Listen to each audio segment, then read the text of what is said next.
having a boy.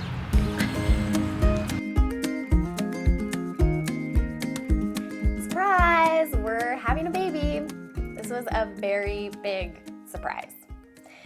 So in early April, I shared a blog post about these feelings I'd been holding on to for quite a while regarding our family planning goals and timeline. Essentially, I wanted to wait to have a baby until I ran a sub 3-hour marathon. So I've had this fear that is completely valid that my body may struggle to come back to the fitness or ability that I've worked towards for the last 5 to 6 years after I have a baby. So I really wanted to complete that goal to feel comfortable about potentially not getting back to the distance or level that I was at before. And it's not really just about your body either. It's also about the time you have to train, your baby's needs, all of that stuff. When I realized it might be a long time for racing to come back and for me to feel comfortable racing as the pandemic has unfolded, I started to really reconsider this idea that maybe now was the best time. Obviously, there's other things that don't make this the best time because we are in a pandemic, depending on where you live, the healthcare system is stressed, and so I felt super torn. And I shared this in a blog, and I got so many women who responded saying they felt the same. The few inside tracker tests I've taken the last year have provided feedback that my hormones were not ideal to create a baby and that I might struggle to get pregnant. So all of that kind of created this perfect storm. We have this sacrifice of my body, potentially the sport that I love, and my age, my potential infertility, the pandemic. So in late April, I realized it would be a long time for me to feel comfortable racing again, and we actually talked about trying to have a baby just through the summer. I wasn't really interested in doing IVF. I know that takes a huge emotional toll, not just on getting pregnant or how it would feel for me, but also the relationship that I have with my husband. So we had both resolved to do it for this short period. If it didn't work, we'd live the dink life that has kept us happy until this point, and we would, continue to do so and be fine with it. Well, I had no issues getting pregnant, which I should obviously be grateful about, but it was also such a shock. I hadn't taken the time to really come to terms with or understand what would actually happen to my body, the hormones, the slew of emotions that would come with this, because it all just happened so quickly. So towards the end of May, I'd been training for our Team Sugar Run's virtual mile race and had been feeling tired, sluggish, just pretty awful on my runs. My heart rate was more elevated. I felt like I was running out of oxygen. And part of me just thought, well, I've been a bit more sporadic with my supplements. Maybe I was experiencing iron deficiency, B12 deficiency, anemia again. And my husband kept suggesting that I was pregnant. And I thought, no, that's way too fast. It doesn't work that way.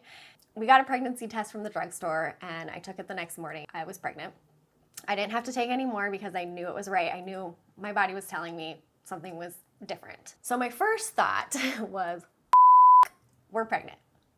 During one of the most unstable times in our country that I've experienced in my life, I told my husband once he woke up, and I sounded really worried, I think, and he was excited, which that made me feel a lot better. And I think he's become especially more excited over the last couple months because he feels like we're ready. But I've still had so many thoughts and emotions that felt strange the first several weeks, like, what have I done? Is this what I really want? I just turned 35. What does this mean? Honestly, things that felt awful, I think, but so many women have shared the same emotions and confirmed that it's completely normal for me to feel this way. I also got my first mom shame experience on Instagram when I shared some of these thoughts and feelings in a recent blog post, which felt terrible and made me so sad. And to know that so many women actually identified with the feelings I shared and that these aren't talked about enough because women are scared of getting shamed. And we really need less of that, especially for first-time moms. So that was quite an experience, and I know it won't be the last time. So my running has really quickly declined, which has also been really sad. I just, decided to run with Ricky, do the base building guide with him, which has brought my running down, from 40 to 50 miles a week to 10 to 15, and it's been a little mentally defeating. I did get the Elliptigo because I knew it would be helpful to keep me moving. It would relieve some of the pressure I was feeling on my joints already, and it would just be a better option for later on in my pregnancy when running becomes uncomfortable. I know there's so many women that can run up until they give birth, but who knows how long it will be for me. And the Elliptigo mimics running. I know it will play a big role in my recovery and return to running postpartum, so that was definitely why we made that investment. And then over the first trimester, I was also really worried about miscarriage, pushing myself too hard because that's what I'm used to doing. But my body kept telling me I had to slow down, and that was just so mentally hard. I felt very unlike myself. I was constantly bloated, uncomfortable, finally had boobs that didn't really fit into my sports bras anymore, and I felt like I just had less and less control over my core and hips when I did run. So essentially the one thing I'd been able to control through training, getting fit, was now going backwards. And it wasn't the effect of a goal race being achieved and taking that recovery period that you do afterwards where you lose fitness and it's okay. So I've had to get my mind around this idea that this decline will continue for several months with my fitness. And through all of this, you know, on Instagram, I'm seeing so many other new moms who are still running 40 to 50 miles a week, doing speed workouts, and that comparison is still really there. There's still so many parallels that I'm experiencing right now where I have to just realize, like in training, what works for me might not work for somebody else. What works for them might not work for me. And so training now with my husband has been really eye-opening and honestly a little scary. And I talked about this in our recent quarantine vlog, but I'd really forgotten how hard it is to build up your base, and watching him is bringing me back to how hard that was for me when I became a new runner. And this is why I've always stressed consistency and why I've maintained it over the last several years and hope to maintain as much as I can during my pregnancy, because it's made me think of what it will be like for me after I have the baby. My coach is also a mom, and I asked her, what do you think about me running CIM in 2021 in December? You know, I'm signed up for it this year and will obviously defer.